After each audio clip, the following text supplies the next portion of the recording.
मैं मंच पर आमंत्रित करना चाहूँगा श्रेया चौधरी जी को कि वो मंच पर आए और हमारे लौह पुरुष सरदार वल्लभ भाई पटेल जी की राष्ट्रीय एकता में उनके योगदान के बारे में कुछ 2 शब्द मंच पर आकर कहें। जोरदार तालियों से स्वागत करिए श्रेया चौधरी जी का। To take the path of dharma, the path of truth and justice. Don't misuse your valor. Remain united. March forward in all humility, but fully awake to the situation you face, demanding your rights and firmness. These were the words spoken by Sardar Vallabhbhai Patel while giving a message to each Indian to unite and to demand for what is right.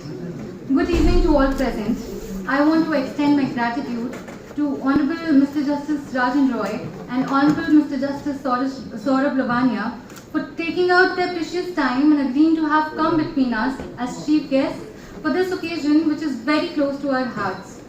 I also want to thank the entire Governing Council of the Awadh Bar Association, with whose collaboration and cooperation this event of celebrating the personality of Bharat Ratna, the stitching force of India, Sardar Vallabhbhai Patel, could become possible.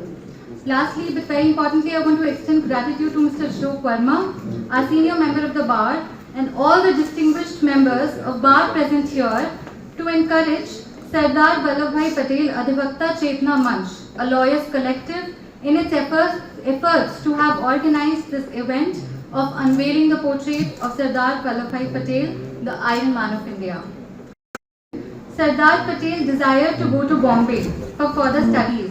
However, in order to shoulder his responsibilities towards his family, he decided to take up a job in a local lawyer's office so that he can get access to books. As Vallabhbhai wished to become a barrister, he was saving money to go to England for his preparations and to become a barrister. He once wrote a letter to a travel agency about his trip to England. By chance, it fell into the hands of Vittal Bhai. Vittal Bhai was his brother. He also wanted to become a barrister and go to England. So Vallabhbhai Vittal Bhai said to Sardar Vallabhbhai Patel, I shall go to England first, you can go later. Without the slightest hesitation, Vallabhbhai agreed. He said, take it that my money and my tickets are yours, make use of them gladly, and if you need money in England, write to me, I shall send the money, he told his brother. Sardar Patel was known to be the ruthless cross-examiner of witnesses. Once he was in the midst of his cross-examination in a case where his client was accused of a murder charge. Patel received a telegram informing him about his wife's death. Concealing his own anguish, Patel placed the telegram in his pocket and continued with the examination. He would not let his personal sorrow come in the way of his client's life. Sardar Vallabhbhai Patel's legendary gift of words, which convinced the rulers of various princely states to accede to India, was also equally fruitful in the court of law, where he would secure the release of his clients by putting even the judges on their back foot. In one case, Sardar, using his unmatched brilliance and acumen, proved that liquor inside the 2 bottles seized from his client actually turned into water.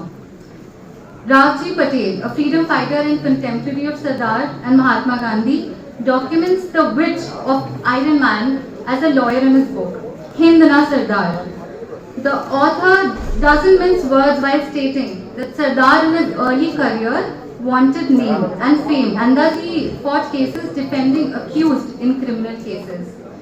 Sardar Vallabhbhai Patel, the first Home Minister of independent India, played a key role in unifying and giving shape to the Indian Union.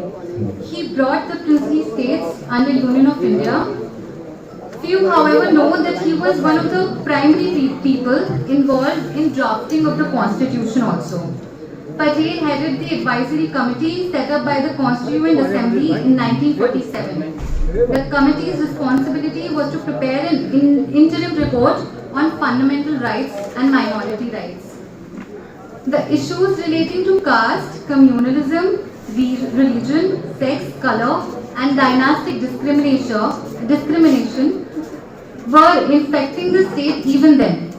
Sardar Patel introduced the right to non-discrimination of citizens on the above laid grounds, and the clause provided complete access to public facilities like well, tanks, roads and bathing huts. Sardar Patel strove to make the clause of abolition of untouchability, which is Article 17 of the Constitution right now, well formulated that a call for amendment would not arise. Patel resorted to bring equality to all and eradicate the concept of minorities. He believed that such classification was brought about by the imperial rulers to maintain balance between communities, but the same had given birth to communal differences. He said, and I quote, "It is not our intention to commit minorities to a particular position in a hurry. It is in the interest of all to lay down real and genuine foundations of a secular state. Then nothing is better for the minorities than to trust the sense of fairness of the majority and to place confidence in them. So also it is for us who happen to be in a majority to think about what the minorities feel and how we in their position would feel if we were treated in the manner in which they are treated." This was the Iron Man of India, and these were his values. Having this portrayed on the walls of our Bar Association, we strive and we hope that our members and fellow advocates will be encouraged to follow his footsteps and will be reminded of what he would have done if he was to face a situation similarly. We will also see him as a motivation in the sense of his achievements, realizing that a degree in law is nothing short of a superpower after which many doors get opened before a person, be it getting a client out on a bail or be it unifying a nation of 1 billion people by sheer art of convincing. Thank you.